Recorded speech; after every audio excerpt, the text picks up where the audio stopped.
Sa bawat bagay ay may kapanahunan at panahon sa bawat bagay sa silong ng langit. Ang bawat aktibidad ay may layunin. Pag nabubuhay ang mga tao sa lupa, may kanya-kanya silang layunin. Sa ating buhay pananampalataya, dapat din tayong magkaroon ng layunin. Kung gayon, ano ang layunin ng ating pananampalataya? Na inyong tinatanggap ang bunga ng inyong pananampalataya, ang kaligtasan ng inyong mga kaluluwa. Ang layunin ng ating pananampalataya ay ang kaligtasan ng ating kaluluwa, ang buhay na walang hanggan. Upang bigyan tayo ng buhay na walang hanggan, hinati ng Diyos ang kanyang 6,000 taong gawain ng pagtubo sa 3 panahon at binigyan tayo ng iba't ibang pangalan ng tagapagligtas sa bawat panahon. Kaya't sa paghayo ninyo, gawin ninyong alagad ang lahat ng mga bansa, bautismohan ninyo sila sa pangalan ng Ama at ng Anak at ng Espiritu Santo. Sinabi sa atin ng Diyos na magbautismo sa pangalan ng Ama, ng Anak at ng Espiritu Santo. Ibig nitong sabihin na ang Ama, ang Anak at ang Espiritu Santo ay may pangalan lahat. Ang pangalan ng Ama ay Jehovah. Ang pangalan ng Anak ay Jesus. Ang pangalan ng tagapagligtas ay magkakaiba sa bawat panahon. Kung gayon, ano ang pangalan ng Espiritu Santo? Una, alamin natin kung sino ang tagapagligtas sa panahon ng Ama. Ako ang Panginoon at liban sa akin ay walang tagapagligtas.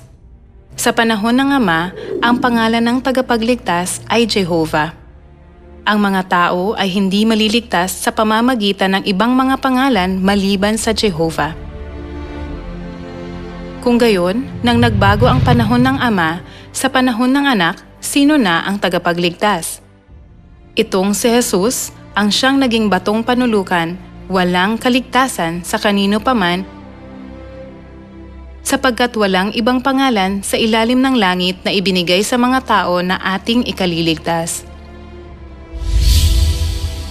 Nang nabago ang panahon mula sa panahon ng Ama tungo sa panahon ng Anak, nabago rin ang pangalan ng tagapagligtas mula sa pangalang Jehovah tungo sa pangalang Jesus. Sa panahon ng Anak, ang mga naniniwala kay Jesus na tagapagligtas sa panahon ng Anak ay maliligtas.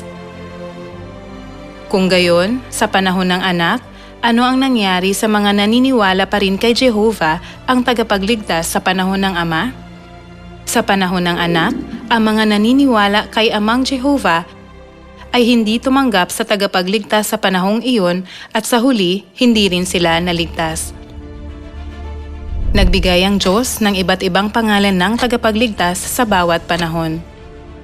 Gaya ng nasusulat, sa bawat bagay ay may kapanahunan at panahon sa bawat bagay sa silong ng langit, kaya ang bawat pangalan ng tagapagligtas ay may hangganan sa panahon. Sa panahon ng Ama, ang mga tao ay naligtas sa pamamagitan lang ng pangalan ng Ama, at sa panahon ng Anak, ang mga tao ay naligtas sa pamamagitan lang ng pangalan ng Anak. Ngayon ay ang panahon ng Espiritu Santo. Dahil ito ay nagbago mula sa panahon ng Anak sa panahon ng Espiritu Santo, ang pangalan ng tagapagligtas ay dapat ding magbago. Ang magtagumpay ay gagawin kong haligi sa templo ng aking Diyos at isusulat ko sa kanya ang pangalan ng aking Diyos at ang pangalan ng lungsod ng aking Diyos, ang bagong Jerusalem na bumababa buhat sa langit mula sa aking Diyos at ang aking sariling bagong pangalan. Dito, ang ko ay tumutukoy kay Jesus, kaya ang aking sariling bagong pangalan ay hindi Jesus kundi ibang pangalan. Ang magtagumpay ay bibigyan ko ng nakatagong mana at siya'y bibigyan ko ng isang batong puti at sa ibabaw ng bato ay may nakasulat na isang bagong pangalan na walang nakakaalam kundi ang tumatanggap. Ang magtagumpay ay tatanggap ng isang bato na may bagong pangalan. Ang bato rito ay hindi literal na bato. Lumapit kayo sa kanya na isang batong buhay, bagaman itinakwil ng mga tao, gayon may pinili at mahalaga sa paningin ng Diyos. Ang bato ay kumakatawan kay Jesus.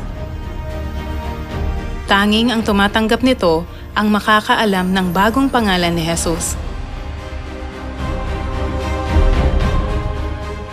Alam na ng buong mundo ang pangalan ni Jesus, pero hindi pa nila nalalaman ang kanyang bagong pangalan. Sinasabi ng Biblia na walang nakakaalam nito kundi ang tumatanggap nito. Ang bagong pangalang ito ay ang pangalan ng tagapagligtas sa panahon ng Espiritu Santo. Dapat tayong tumawag sa bagong pangalan upang maligtas. Ito ay dahil ang bagong pangalan ay ang pangalan ng tagapagligtas sa panahon ng Espiritu Santo. Sa panahon ng Espiritu Santo, dapat nating malaman ang bagong pangalan.